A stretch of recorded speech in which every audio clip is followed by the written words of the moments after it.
Chapter 3, Learning How to See God. Bandhur atmatmas manastasya yenatma vetatmana jita anatmanastu sutrutve vatetva satrvat. For him who has conquered the mind is the best of friends. But for one who has failed to do so, his very mind will be greatest enemy. The purpose of the yoga system is to make the mind into a friend instead of an enemy. In material contact, the mind is in kind of drunken condition, as stated in Chaitanya Charitamrita Madhya Leela. Krishna bhulya sai jiva anadi bhirmukha etva maya tare daya samsara dukha. Forgetting Krishna, the living entity has been attracted by the Lord's external feature from time immemorial. Therefore, the illusory energy Maya gives him all kind of misery in his material existence. The living entity is constitutionally spirit, soul, part and parcel of the Supreme Lord. As soon as the mind is contaminated, the living entity, because he has a little independence, rebels. In this state, the mind dictates, why should I serve Krishna? I am God.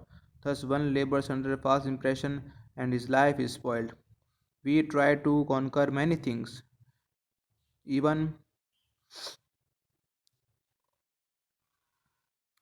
even empires. If we fail to conquer the mind, we are failures, even if we manage to conquer an empire. Even though emperors, we will have within us our greatest enemy is our own mind. जितात्मनः प्रशन्तस्य परमात्मा समाहिता शीतोषणा सुखा दुखेषु तथा मानापमन्योः. For one who has conquered the mind, the super soul is already reached, for he has attained tranquility. To such a man, happiness and distress, heat and cold, honor and dishonor, all are the same. Actually, every living entity is intended to abide by the dictation of the Supreme Personality of Godhead, who is seated in everyone's heart as Paramatma. When the mind is misled by the external illusory energy, one becomes entangled in material activities. Therefore, as soon as one's mind is controlled through one of the yoga system, one is to be considered as having already reached the destination. One has to abide by superior dictation. When the mind is fixed on the superior nature, he has no alternative but to follow the dictation of the Supreme. The mind must admit some superior dictation and follow it. When the mind is controlled, one automatically follows the dictation of the Paramatma or Super Soul. Because this transcendental position is at once achieved by one who is in Krishna consciousness. The devotees of the Lord is unaffected by the dualities of material existence, distress and happiness, cold and heat, etc. This state is called samadhi or absorption in the Supreme. Janana Vijnana Tarptatma Kutastho Vijitendriya Yukta iti Uchchate Yogi Sama Lustra Sama Kanchanaha. A person is said to be established in self realization and is called a yogi mystic when he is fully satisfied by virtue of acquired knowledge and realization. Such a person is situated in transcendence and is self controlled. He sees everything, whether it is a pebble, stone, or gold, as the same.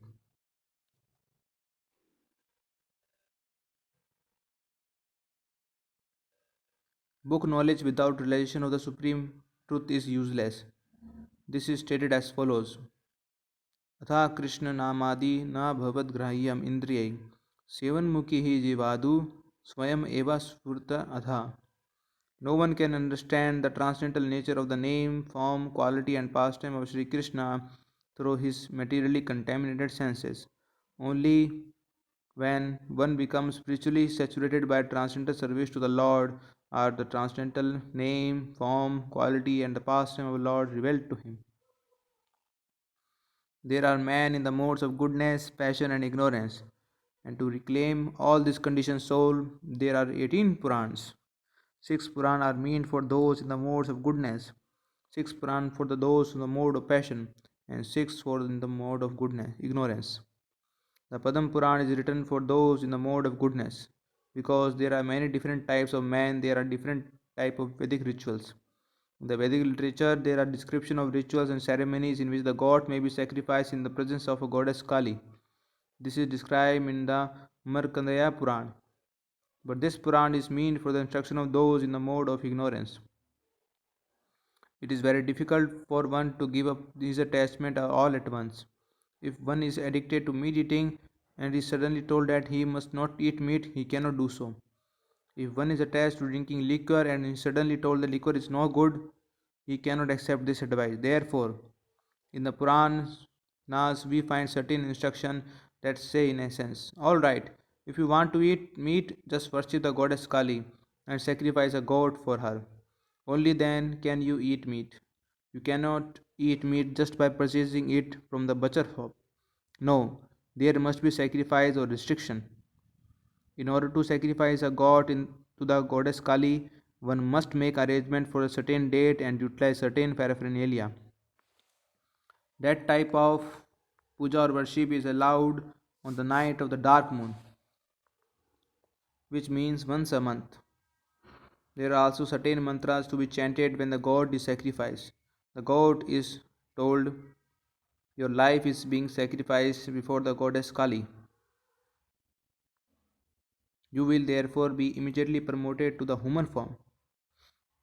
Generally, in order to attain the human form, a living entity has to pass from many species of life on the evolutionary scale.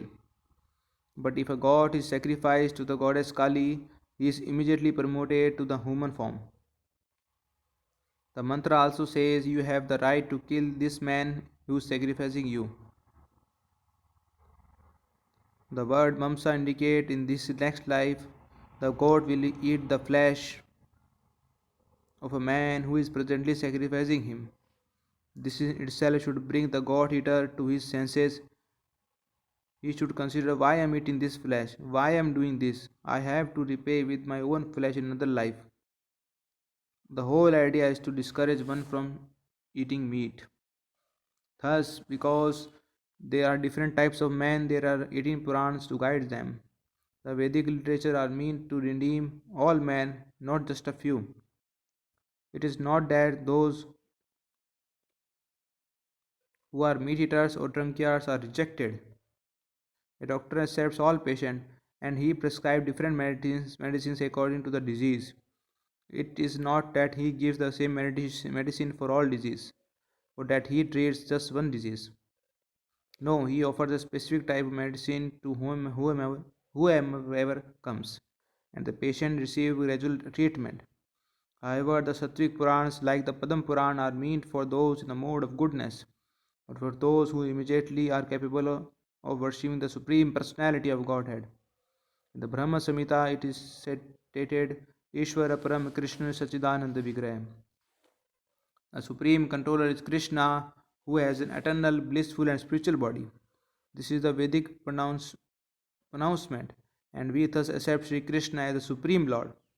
Those who are in the mode of passion and ignorance attempt to imagine the form of God, and when they are confused, they say, oh, there is no personal God. God is impersonal or void. This is just the result of frustration. Actually, God has His form, and why not? According to Vedanta Sutra, Janmadi Asayata, the Supreme Absolute Truth is He from whom everything emanates. It is easy to see that we have different type of bodies, different types of forms. We must consider where these forms are coming from. Where have these forms originated? We have to use a little common sense. If God is not a person, how can His Son be a person? If your father is just a void, if he is not a person, then how can you be a person? If your father has no form, how can you have form? This is not very difficult, it is just a common sense question. Unfortunately, because people are frustrated, they try to imagine some form or they conclude that because this material form is temporary and troublesome, God must be formless. Indeed, because all forms in this material world must perish, God of necessity must be formless. Brahma Samhita specifically states that this conception is a mistake. Ishvara Param Krishna Sachidananda Vigraha. God has form, but his form is Sachidananda Vigraha. Sat means eternal, Chit means knowledge, and Anand means pleasure. God has form, but his form is eternal, full of knowledge and pleasure. We cannot compare his form to our form. Our form is neither eternal full of pleasure, nor full of knowledge. Therefore, God's form is different. As soon as we speak of form, we think that form must be like ours, and we therefore conclude that the eternal, all knowing, and all blissful God must be without form. This is not knowledge, but the result of imperfect speculation. According to the Padam Puran, Atha Krishna Namadi Na Bhavad Grahyam Indriya. One cannot understand the form, name, quality, or paraphernalia of God without one's material senses. Since our senses are imperfect, we cannot speculate on Him who is supremely perfect. That is not possible. Then how it is possible to understand Him? Sevan Mukhi hi Jivadu. By training and purifying our senses, we may come to understand and see God. Presently, we are attempting to understand God with impure, imperfect senses. It is like someone with cataracts trying to see. Just because one has cataracts, he should not conclude that there is nothing to be seen. Similarly, we cannot presently conceive of God forms, but once our cataracts are removed, we can see. According to Brahma Samhita, Prema Jana Churita Bhakti Vilochana Sante Sadeva Hrideshu Vilakuyanti. The devotees whose eyes are anointed with the ointment of love of God can see God within their hearts 24 hours a day. Purification of the senses is what is required. Then we can understand the name, form, qualities, and pastime of God. Then we will be able to see God everywhere in everything. These matters are discussed thoroughly in the Vedic literature. For instance, it is said that although God has no hands or legs, He can accept what we offer. Apani pado jivano grahata. It is also stated that although God has neither eyes nor ears, He can see and hear everything. These are apparent contradictions, but they are meant to teach us an important lesson. When we speak of seeing, we think of material vision. Due to our material conception, we think that the eyes of God must be like ours. Therefore, in order to remove this material conception, the Vedic literature says that God has no hands, no legs, eyes, ears, etc. God has eyes, but his vision is infinite.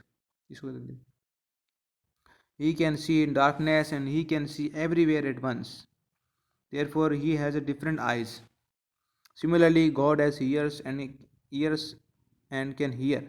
He may be in his kingdom millions and millions of miles away, but he can hear us whispering because he is sitting within.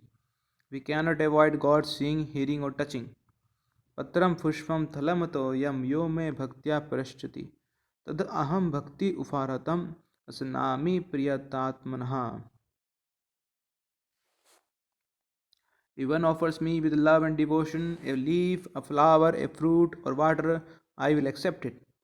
If God does not have senses, how can he accept and eat the offering that are presented to him? According to ritual, we are offering Krishna food daily, and we can see that the taste of this food is immediately changed. This is a practical example. God eats, but because he is full, he does not eat like us. If I offer you a plate of food, you will eat it. It will be finished. God is not hungry, but he eats. At the same time, he leaves the food as it is. Thus, it is transformed into prasad, mercy. Purnasya purnam adaya, purnam eva vishishyate. God is full, yet he accepts all the food that we offer. Still, the food remains as it is. He can eat with his eyes, as stated in the Brahma Samhita Ganani Yasya Sakalendriya Vrittimanti. Every sense of the Lord's body has all the potency of other senses. Although we can see with our eyes, we cannot eat with our eyes.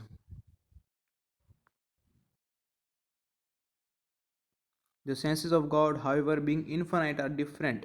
Simply by looking at the food that is offered to him, he eats. This may not be understood at the present moment, therefore, the Padam Puran states that when one becomes spiritually saturated by rendering transcendental service to the Lord, the transcendental name, form, qualities, and pastime of the Lord are revealed. We cannot understand God by our own endeavor, but out of mercy of God, reveals himself to us. If it is night and you want to see the sun, you will have to wait for the sun to appear in the morning. You cannot go outside with a big torch and say, "Come on, I will show you the sunlight." In the morning, when the sun rises of its own will, we can see it. Because our senses are imperfect, we cannot see God by our own endeavor. We have to purify our senses and wait for the time when the God will be pleased to reveal Himself to us. That is the process. We cannot challenge God. We cannot say, "Oh, my dear God, my dear Krishna, please come, I want to see you." No, God is not our order supplier. He is not our servant. When He is pleased, we will see Him. Therefore, this Krishna consciousness is a process by which we can please God so that He will reveal Himself to us. Because people cannot see God, they readily accept anyone who says, "I am God." Because people have no conception of God. They are eager to accept any rascal who comes along and proclaims himself to be God. People are fond of saying, "I am searching after the truth." But in order to search for the truth, we must know what the truth is. Otherwise, how can we search it out? If we want to purchase gold, we must at least theoretically know what gold is, otherwise, we will be cheated. Consequently, having no conception of the truth of God, people are being cheated by so many rascals who say, "I am God." In a society of rascals, one rascal attempts another rascal as God, and this is all the result of rascaldom. But all this has nothing to do with the God. One has to qualify himself to see and understand God. And that process of qualification is called Krishna consciousness. Sevanmukhi hi jivahadu swayam eva spurti adha. By engaging oneself in God's service, we become qualified to see God. Otherwise, it is not possible. We may be a great scientist or scholar, but our mundane scholarship will not help us to see God. This Bhagavad Gita is the science of Krishna consciousness, and in order to understand Krishna, we must be fortunate enough to associate with a person who is a pure Krishna consciousness. We cannot understand Bhagavad Gita simply by acquiring an MA, PhD, or whatever. Bhagavad Gita is a transcendental science and it requires different senses in order to be understood. Our senses must be purified by rendering of the service, not by the acquiring of academic degrees. There are many PhDs, many scholars who cannot understand Krishna. Therefore, Krishna appears in this material world. Although he is unborn, Ajopi Sanan Avyatma, he comes to reveal himself to us. Thus, Krishna is realized by the grace of Krishna or by the grace of a Krishna conscious person who has realized Krishna by the grace of Krishna. We cannot understand him through academic knowledge. We can only understand Krishna by acquiring the grace of Krishna. Once we acquire his grace, we can see him, talk with him, do whatever we desire. It is not that Krishna is a void, he is a person, the supreme person. We can have a relationship with him. That is the injunction of the Vedic. Nityo Nityanam Chetnas Chetnanam. We are all eternal person and God is the supreme eternal person. We are all eternal and God is the supreme eternal. Presently, because we are encased within this body, we are experiencing birth and death. But actually, we are beyond birth and death. We are eternally spirit souls. By according to our work and desire, we are transmigrating from one body to another. It is explained in the second chapter of the Bhagavad Gita. Na jayate mriyate va kadachin na evam bhutva bhavita va na bhuyaya ajo nitya sashvato yam purano na hanyate hanyamane sharire. For the soul there is never birth or death, nor having once been, does he ever cease to be. He is unborn, eternal, ever existing, undying, and permeable. He is not slain when the body is slain. Just as God is eternal, we are also eternal. When we establish our eternal relationship with the Supreme, complete eternal, we realize our eternality. Nityo Nityanam Chetna Chetnanam. God is the supreme living entity among all living entities, the supreme eternal among all eternals. By Krishna consciousness, by purification of the senses, this knowledge will be realized and we will come to see God. A Krishna consciousness person has realized knowledge by the grace of Krishna. because he is satisfied with pure devotional service. By realized knowledge, one becomes perfect. By transcendental knowledge, one can remain steady in his conviction. But by mere academic knowledge, one can be easily diluted and confused by the apparent condition, contradiction. It is It is the realized soul who is actually self controlled because he is surrendered to Krishna. He is transcendental because he has nothing to do with the mundane scholarship. For him, mundane scholarship and mental speculation, which is maybe good as gold to others, are of no greater value than pebbles or stone. Even if one is illiterate, he can realize God simply by engaging himself in submissive, transcendental loving service. God is not subjected to any material condition. He is the Supreme Spirit, and the process of realizing Him is also beyond material consideration. Therefore, one may be very learned scholar and still not be able to understand God. One should not think that because he is very poor he cannot realize God. Nor should one think that he can realize God just because he is very rich. God may be understood by an educated person and misunderstood by one with a great education. The understanding of God is like God Himself is unconditioned, aparihata. In the Srimad Bhagavatam, it is stated, सा वै पुंसां परो धर्मा यतो भक्तिर अधोसजे ahutuki aprihata yayatma surah sadati. The supreme occupation dharma for all humanity is that by which man can attain to loving devotion service unto the transcendental Lord. Such devotion service must be unmotivated and uninterrupted to completely satisfy the self. Cultivation of love of God, that is the definition of first class religion. Just as there are three gunas or three qualities in the material world, there are various religions, each situated in one of the three modes. We are not, however, concerned with analyzing this religious conception. For us, the purpose of religion is to understand God and learn how to love God. That is the real purpose of any first class religious system. If a religion does not teach love of God, it is useless. One may follow his religious principle very carefully, but if one does not possess love of God, his religion is null and void. And according to Srimad Bhagavatam, the real religion must be ahutuki and aprihita, without self motivation and without impediment. By practicing such religion, we will become happy in all respect. Sa vai pumsham paro dharma yuto bhaktir adosajaya. Another name of God is Adosaja, which means one who cannot be seen by materialistic attempts. That is to say, God conquers all our attempt to see Him materially. The word Aksaja refers to experimental knowledge, and Adha means unreachable. So, God cannot be reached through experimental knowledge.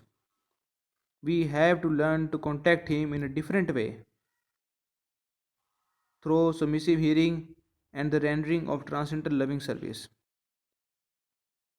The true religion teaches causeless love of God. It does not say, I love God, because He supplies me nice objects for my sense gratification.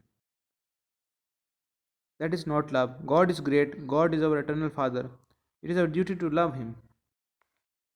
There is no question of barter or exchange. We should not think, oh, God give me daily bread, therefore I love God. God gives daily bread, even to the cats and dogs. Since He is the Father of everyone, He is supplying everyone food. So, loving God for daily bread is not love. Love is without reason. Even if God does not supply us our daily bread, we should love Him. That is the true love. This is the definition of true love. As Chaitanya Mahaprabhu said, Asrishya va pad ratam pinastu mam adrashanam mam ratam kuroto va. I know but no one but Krishna as my Lord. He shall remain so even if he handles me roughly by embrace or make me broken hearted by not being presented before me. He is completely free to do anything and everything, for he is always my worshipable Lord unconditionally. That is the sentiment of one who is established in a pure love of God. When we attain that stage of love of God, we will find that everything is full of pleasure. God is full of pleasure, and we are also full of pleasure. Shuhuran mitrari udasina मध्यस्था देवश्या बंध्रुषु सदेषु अपि च पापेषु सामबुद्धिर्विशिष्टे. A person is said to be still further advanced when he regards all the honest well-wisher, friends and enemies, the envious, the pious, the sinners, and those who are indifferent and impartial with an equal mind. Bhagavad Gita 6.9. This is the sign of real spiritual advancement. In this material world, we are considering people, friends, and enemies on the bodily platform, that is, on the basis of sense gratification. If one gratifies our senses, he is our friend. If he does not, he is our enemy. However, once we have realized God or the absolute truth, there is no such material consideration. In this material world, all conditioned souls are under illusion. A doctor treats all patients, and although a patient may be delirious and insult the doctor, the doctor does not refuse to treat him. He still administers the medicine that is required. As Lord Jesus Christ said, we should hate the sin, not the sinner. That is a very nice statement because the sinner is under illusion. He is mad. If we hate him, how can we deliver him? Therefore, those who are advanced devotees, who are really servants of God, do not hate anyone. When Lord Jesus Christ was being crucified, he said, my God, forgive them. They know not what they do. This is the proper attitude of an advanced devotee. He understands that the conditioned souls cannot be hated because they have become mad due to their materialistic way of thinking. In this Krishna consciousness movement, there is no question of hating everyone. Everyone is welcome to come and chant Hare Krishna, take Krishna Prasad, listen to the philosophy of Bhagavad Gita, and try to rectify material condition of life. This is the essential program of Krishna consciousness. Therefore, Lord Chaitanya Mahaprabhu said, Yare dekha tara kaha Krishna updesh, Amara ajnana guru hoye tara hi desh. Instruct everyone to follow the order of Lord Krishna as they are given in Bhagavad Gita and Srimad Bhagavatam. In this way, become a spiritual master and try to liberate everyone in this land. योगी युजिन्ता सततम आत्मनम रहस्य स्थिता एकाकी यथा चितात्मा नरसिर अपरिग्रह. A transcendentalist should always try to concentrate his mind on the Supreme Self.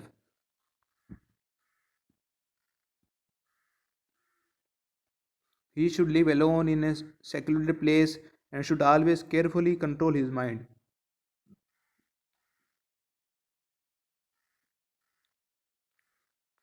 He should be free from desires and feeling of possessiveness. In this chapter, in which the Lord is teaching the principle of the yoga system, he here points out that a transcendentalist should always try to concentrate his mind on the Supreme Self. The Supreme Self referred to Krishna, the Supreme Lord, and explained before Nityo Nityanam Chetnas Chetnanam. God is the Supreme Eternal, the Supreme Living Entity, the Supreme Self. The purpose of the entire yoga system is to concentrate the mind on this Supreme Self. We are not the Supreme Self. That should be understood. The Supreme Self is God. This is Dvaita Veda, duality. Duality means that God is different from me, and He is supreme, and I am. If I am subordinate, He is great, and I am small. He is infinite, and I am infinitesimal. This is the relationship between ourself and God, as we should understand. Because we are infinitesimal, we should concentrate our mind on the infinite Supreme Self. In order to do this, we should live alone and living alone means that we should not live with those who are not Krishna consciousness. Ideally, this means that one should live in a secluded place like a forest or a jungle, but in this age, such a secluded place is very difficult to find. Therefore, secluded place is referred to that place where God consciousness is taught. The transcendentalist should also carefully control his mind, and this means fixing the mind on the Supreme Self or Krishna. As explained before, Krishna is just like the sun, and if the mind is fixed on him, there is no question of darkness. If Krishna is always on our mind, Maya or illusion can never enter. This is the process of concentration. The transcendentalist should also be free from desire and feeling of possessiveness. People are materially diseased because they desire things and want to possess them. We desire that which we do not have, and we lament for that which we have lost. Brahma Bhuta Prasannatma, one who is actually God conscious, does not desire material possession. He has only one desire to serve Krishna. It is not possible to give up desire, but it is possible to purify our desires. It is the nature of the living entity to have some desire, but in the conditioned state, one desire is contaminated. Conditions one may think, I desire to satisfy my senses by material possession. Purified desire is desire for Krishna, and if we desire Krishna, desire for material possession will automatically vanish. शौचोद्देशे प्रतिस्थापाय स्थिरम् आसनम् आत्मनः नित्योच्चरितं नति निश्चं चलिज्जना कुशोत्तरम् तत्रैकाग्रामनः कृत्वा यथा चित्तेन्द्रियक्रिया उपवेशयासने यजुनाद yogam atma vishuddhaya. To practice yoga, one should go to secluded place and should lay kusha grass on the ground and then cover it with a deer skin and a soft cloth. The seat should neither be too high nor too low and should be situated in a sacred place. The yogi should sit on it very firmly and should practice yoga by controlling the mind and the senses, purifying the heart and fixing the mind on one point. In these verses, it is emphasized how and where one should sit. In the United States and other Western countries, there are many so-called yoga society, but they do not practice yoga according to this prescription. A sacred place refers to a place of pilgrimage. In India, the yogis, the transcendentalists, or devotees all leave home and reside in sacred places such as Prayag, Mathura, Vrindavan, Rishikesh, and Haridwar. In a solitude, practice yoga with the sacred rivers like the Yamuna and Ganges flows. So, how is this possible in this age? How many people are prepared to find such a sacred place? In order to earn one's livelihood, one has to live in a congested city. There is no question of finding a sacred place, but for the practice of yoga, that is the first prerequisite. Therefore, in this Bhakti Yoga system, the temple is considered the sacred place. The temple is niruguna, transcendental. According to the Vedas, a city in the mode of passion and a forest in the mode of goodness. The temple, however, is a transcendental. If you live in a city or a town, you live in a place where passion is dominant. If you want to escape this, you may go to forest, a place of goodness. God's temple, however, is above passion and goodness. Therefore, the temple of Krishna is the only secluded place for this age. In this age, it is not possible to retreat to a forest, nor it is useful to make show of practicing yoga in so-called yoga society at the same time engage in nonsense. Therefore, in Bharanaradiya Puran, it is said that in Kali Yuga, when people are generally short lived, slow in spiritual realization, and always disturbed by various anxiety, the best means of spiritualization is the chanting of the holy names of the Lord. Hare Nam, Hare Nam, Eva Kevalam, Kalu Nasti, Kavir Nasti, Eva Nasti, Eva Gatinadha. In this age of quarrel and hypocrisy, the only means of deliverance is chanting the holy name of the Lord. There is no other way, there is no other way, there is no other way. This is the solution, the grand gift of Chaitanya Mahaprabhu. In this age, other yoga practices are not feasible, but this practice is so simple and universal that even a child can take to it.